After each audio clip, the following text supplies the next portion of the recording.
Hello everyone, আসসালামু আলাইকুম। আমি চলে আসলাম আপনাদের মাঝে আরও একটি ব্লগ নিয়ে। আজকে আমি রান্না করে দেখাবো লাল শাক।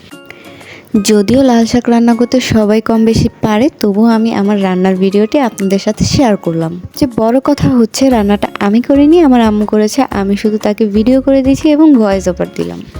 যাই হোক, প্রথমে আমি শাকগুলোকে ভালো মতো কেটে বেছে ধুয়ে সেদ্ধ করে নিলাম। তারপরে নর্মালি পেঁয়াজ রসুন দিয়ে শাকগুলোকে বাগার দেওয়ার পালা। অনেক বাচ্চারাই লাল শাকটা লাল রঙের জন্য পছন্দ করে থাকে, কারণ এটা যখনই ভাতের মধ্যে নেওয়া হয় অনেক সুন্দর একটা কালার হয়ে যায়।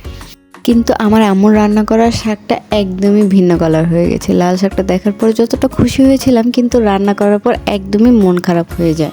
একদমই ফ্যাকাশে কালার হয়ে গেছে, দেখতে অনেকটা ডাঁটা শাকের মতো দেখা যাচ্ছিল। যাই হোক, খাবার জিনিস যেহেতু ফেলে দেওয়া যাবে না, তবে শাকটা খেতে খুব মজা ছিল। যাই হোক, আজকের ভিডিওটা এই পর্যন্তই। আল্লাহ হাফিজ।